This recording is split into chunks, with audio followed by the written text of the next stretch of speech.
Evening, everyone. Welcome to our online Bible study. My name is Matthew, the lead and teaching pastor here at Mansfield Pentecostal Church. And as every week, every Tuesday night, we have our usual online Bible study where there is a thought to think about, a question to ponder, a text to study. And as I sometimes mention, if you're not part of a life group, why not get part of the life group? Why not use these studies as part of your learning and discussion? Now we're continuing our Bible study series titled Journeying Through the Hebrew Bible. We've been doing this for quite a while. Actually, we've been doing this for over half a year. And what we've been doing is that we've been going through the individual books of the Old Testament. What we call the Old Testament, what the Jews call the Old Hebrew Bible. And we're looking at the message of each of those books and how they apply into the Christian life. And what lessons that can we learn as those who follow Christ, and how can we apply this to ourselves? We've looked at the Torah, the first 5 books of the law of Moses. We've looked at what we call the former and the later prophets. The former prophets are what we sometimes call our history books, and the later prophets are what we call our prophets. And so there's a little bit difference in how the Hebrew Bible is organized to our Old Testament. But nevertheless, the same books, the same message. And then recently what we started to do was we moved on to another part of the Hebrew Bible called the Writings. And we recently looked at the book of Chronicles. And remember, in the book of Chronicles, it is retelling the story of the Samuel kings from a priest's perspective. And we learned some valuable lessons in that. And then recently, we started to look at the books of Ezra and Nehemiah.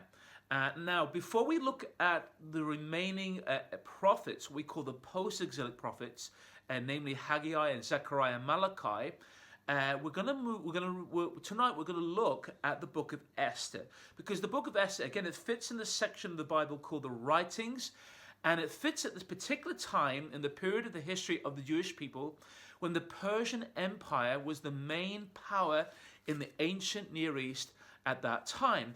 And you remember that books of Ezra and Nehemiah were written, and Esther were written at this time. And so after the fall of the Babylonian Empire, the first king who came to prominence in the Persian Empire was King Cyrus the Great. And in about 537 BC, I think it's about 537 or 539, somewhere around there, he issued a decree that the temple in Jerusalem should be rebuilt. And so the first group of Jewish exiles from the Babylonian exile of about 50,000 people, led by the man by the name of Zerubbabel, took a group of people, 50,000 people, back to the land of Judah, back to the land of Jerusalem, city of Jerusalem. And the first thing they did is that they rebuilt the temple to reestablish their worship of God. Now, move the clock forward another 90 years, and about the year 458 BC, another king has come to power, Artaxerxes I, and he wanted to see the social and spiritual reform of the land of the Jewish people. And so a man by the name of Ezra came with about 1,800 people. He was a priest back to the land of Judah to teach God's people God's ways. And not long after Ezra, Nehemiah also followed to rebuild the walls of Jerusalem. And so that is the cultural or the historic setting in which the book of Esther is written. And so what you need to realize is that between the time of the first return of exiles back to Judah and the second return of exiles back to Judah during Ezra and Nehemiah's time, there was this 90-year gap. And it's in this 90-year gap that the story of Esther is told. Because during this 90-year gap, there was a Persian king by the name of King Xerxes, and Queen Esther was Xerxes' queen, Xerxes' wife. And the story of Esther is this incredible story of how, through the courageous actions of one woman, a whole nation was saved, a whole nation was delivered from near extermination. And so every year, the Jewish people celebrate what they call the Feast of Purim, which is about this time of the year. I think it's about, in our Gregorian calendar, it's about the month of March or somewhere around there. And the Jewish people celebrate the time when God delivered his people from genocide, from extermination. And so God saved them, God delivered them. It was actually the first attempted Holocaust in history against the Jewish people. And so the story of Esther tells the amazing story of this courageous woman who stepped out, who stepped in for the time that she was in to see the salvation of her people. And so what we're going to do tonight, we're just going to give an overview of the story of the book of Esther. We're going to give a handle, we're going to do it in 4 parts. And then we're going to look at some application for us as Christians and how this can apply to us. And so the first part of Esther really paints the picture of the danger that the Jewish people were in. It starts off with King Xerxes, who is made famous in the film 300. If you ever watched the film, there's some parts of that film a little bit dodgy, I wouldn't advise. But King Xerxes was expanding the Persian realm westwards towards Greece, and he defeated the Spartans at Thermopylae. He went further on, but eventually the Greeks halted his progress.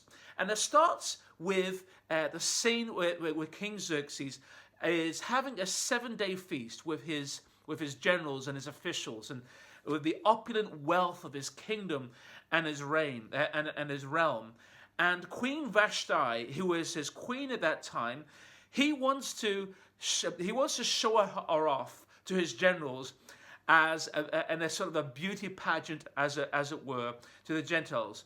And Queen Vashti, I think she must have been a modern day feminist or an ancient time feminist, because she says, no, I am not going to parade myself to be gawked at by other men to make your ego look good in front of all these other generals. And so she defied the king's command to go before the generals of the day. And so King Xerxes was put in a very embarrassing situation. And he asked his officials, what should I do? And his officials said, well, the man is the king of the castle. The man should be the king of the house, as it were. And he says, you should banish her from your presence, and you should find another queen for yourself.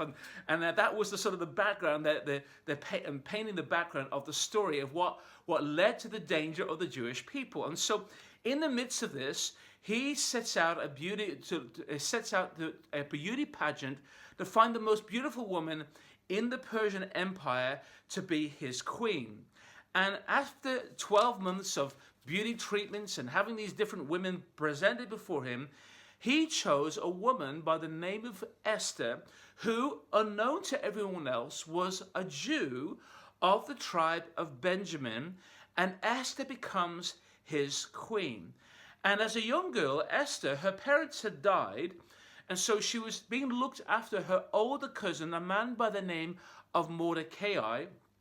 And Mordecai advised Esther not to reveal her identity as a Jew, possibly because at that time in history, anti-Semitic attitudes were starting to cultivate even throughout the Persian Empire from the earliest of times. And so Esther kept her identity as a Jew quiet, and so she became the queen of King Xerxes, the most powerful man in the known world at that time. At this time, Mordecai had unraveled a plot to assassinate King Xerxes, and he discloses this information to Queen Esther. Queen Esther brings this information to the King Xerxes, and when he does some investigation, he discovers that there was truth behind this claim, and the plotters were executed, and the good deed that Mordecai had revealed was recorded in the king's annals. But the king didn't do anything to reward Mordecai. Now, in every story, there's always a protagonist, a baddie. And enters the baddie of the story, a man by the name of Haman. Haman was an official of the king, and he took very great pride in his position and the closeness that he had to the king. And as a result of that, he expected that everyone he encountered were to bow down to pay homage to him. However, Mordecai, being a man of principle, refused to bow down to Haman. And when Haman learned of this, and when Haman observed this, he wanted to kill Mordecai. The problem was he didn't have the authority to do that. More than that, when Haman learned that Mordecai was a Jew, he didn't just want to, it wasn't enough for him to satisfy his bloodlust to kill Mordecai. He thought, you know what, I want to go further. I don't just want to kill Mordecai, I also want to kill the people that he represents. the Jewish people. And so Haman comes before King Xerxes, and he asks Xerxes to issue a royal edict for the extermination of the Jewish people throughout the whole realm of the Persian Empire. And the justification for this issuing this decree, is that these Jewish people are a different people. They're not like the rest of us. They don't obey the law like all of us do. And he says, I tell you what I'll do, King Xerxes. I will personally put money into the king's treasury to carry out this command. And so Haman is an evil man. He is a wicked man. He is a genocidal man. He has a deep-rooted hatred for the Jewish people. And so we have here the first case of anti-Semitism. And when we think about it, we've seen throughout history many examples of people, of men and women who harbored anti-Semitic attitudes towards the Jewish people, a hatred for them, not just for their beliefs, not just for their race, but also even for their nationhood as well. And so King Xerxes grants Haman's request, and he issues a date on the 30th day of the month of Adar, I think it was, throughout the Persian realm. A day was appointed for the slaughter of all the Jewish people. And so all the peoples throughout the Persian Empire who harbored anti-Semitic attitudes and hatred towards the Jewish people, they had the opportunity, in their view, to murder and to kill the Jewish people, their enemies. Now, when Mordecai hears of this plot, the first thing he does is that he goes to Queen Xerxes. And he says to his younger cousin Xerxes, Esther, you need to understand that you are appointed here, you have been appointed for such a time as this, to use the position that you have to present yourself before King Xerxes and to courageously represent your people and to seek a way that you can recoil this terrible edict that has been issued for the death of the Jewish people. And so he encourages Esther to do this, and she says, well, she lacked courage initially, but Mordecai encourages, no, you've got to do this, because if you don't do this, don't think that you're going to be spared this terrible Holocaust. If you don't do this, someone else will come from somewhere else, okay, to step in her role, to intervene for the Jewish people. And so she, after a few days of prayer and after a few days of fasting, she very courageously presents herself to the king, and she makes a request of the king that herself and Haman should have a banquet, because there is a request that she would like to make to the king. Meanwhile, Haman is so angry at Mordecai, he is building gallows for his execution. Now this leads us to the next part of the story of the book of Esther, and that is the king's insomnia. The night before King Xerxes is to see Esther and Haman, okay, and with the banquet that Esther has prepared, he can't sleep. He can't get any sleep that night. He has this unusual case of insomnia, and due to this lack of sleep, he asks the officials to bring some records before him of the chronicles of the history of the history of Persia. And while he is reading, while the chronicles are being read to him, he noticed that the plot that Mordecai had unraveled to assassinate King Xerxes, that Mordecai had not been rewarded. Anyway, the next day, Haman goes to Xerxes with the intention of asking Xerxes to hang Mordecai on the gallows that he had built for him. And before he makes his request, King Xerxes says to Haman, Haman, what should be done for the man in whom the king delights to honor?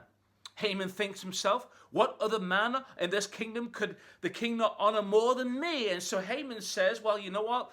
I would say that the man that the king delights to honor should be put on a horse that the king rides, and that he should be clothed in regalia, and that petals or flowers should be distributed in front of him, and people should be made to adore him. And when King Xerxes hears this, he says to Haman, Haman, I want you to do this for Mordecai. I want you to do what you said for him. And so Haman, deeply humiliated, goes and does what the king says for Mordecai. So instead of getting the request that he wanted to hang Mordecai on the gallows, he ends up honoring him before the Persians and before the people of Susa, which was the capital of Persia at that time. During that night, Haman then makes his way to the banquet that Esther prepared for the king and Haman, and the meal. And during the meal, King Xerxes asked Esther, Esther, what do you request of me? Up to half the kingdom, I will give it to you. And Esther says, give me another banquet the following night. And so he comes back the following night. And again, the king makes a request. What do you request of me, queen, on your behalf? And she points out to King Xerxes the plight of her people. And the king asks Queen Esther, who is responsible for the plight of your people? Who is responsible for this planned genocide of your people? And she points to Haman and says, it's this man Haman, this vile, evil man who has planned and connived to issue this edict for the destruction of her own people. And thus in doing so, she reveals her identity. And at that point, the king decides to hang Haman on the gallows that he had built for Mordecai. Well, this brings us to the last part of the deliverance of the Jewish people. Soon, Mordecai is replaced by Haman as the king's advisor, but the problem is still not resolved. A new edict had to be issued that would revoke and reverse the previous edict that Haman had connived to set in place. And this edict gave the Jewish people the right to assemble and to defend themselves and to annihilate those who planned to harm and attack them. And so when on the day arrived for Haman's edict to come to pass on the 13th day of the month of Adar, as far as I recall, the Jews were able to gather and they proceeded to overrun their enemies and kill those who planned to kill them. The tables were turned on those who harbored anti-Semitic desire to destroy the Jewish people.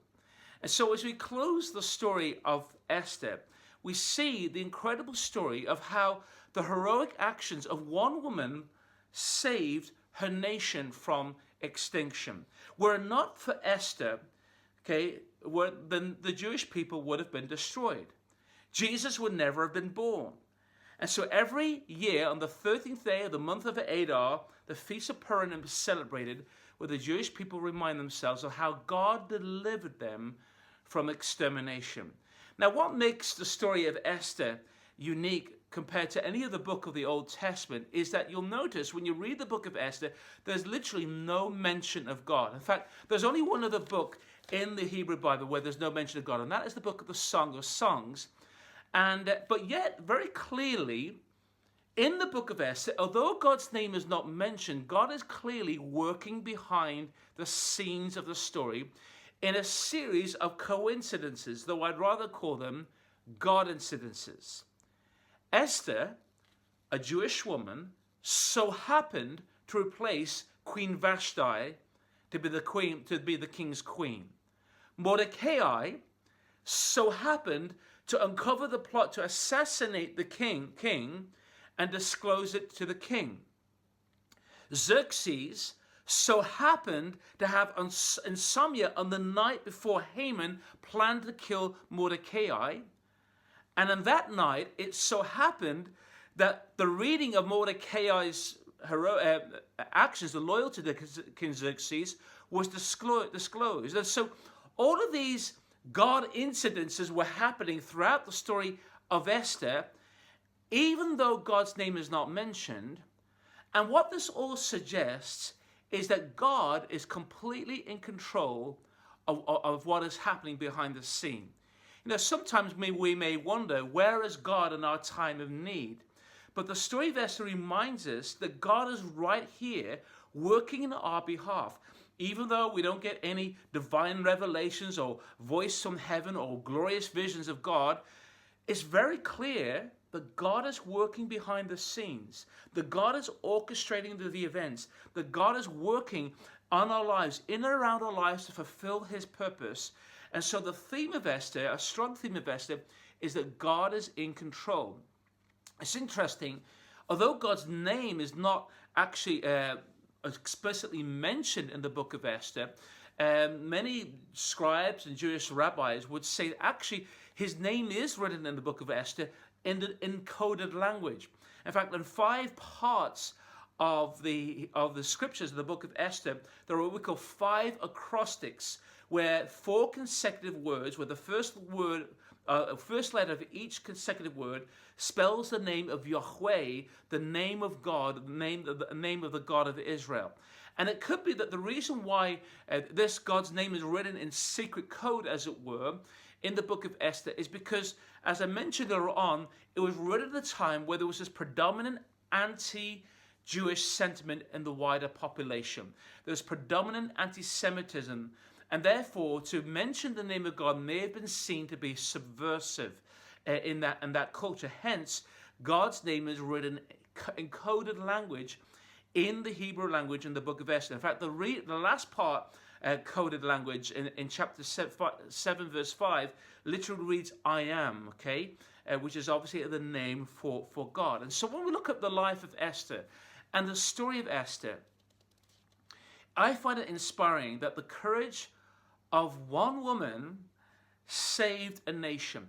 And the thing that stands out to me about Esther is this: she had the courage to speak out. I think for us as Christians, it's very important that somehow we find the courage to speak out. You know, sometimes our silence on certain issues is as bad as anything else. Sometimes there are some issues that we see in our culture today where we do need to speak out. And we need to use the position that God has given us to be a voice for those who don't have a voice for themselves. In fact, last night, or yesterday I should say, I was watching the film Bonhoeffer, and I was watching the film, the story of Dietrich Bonhoeffer, the German pastor who was in Germany, the 1930s Germany, and during the war, who as a man of God, spoke against Hitler and spoke against the apostasy of the church in coming under the orbit and the guile of Hitler.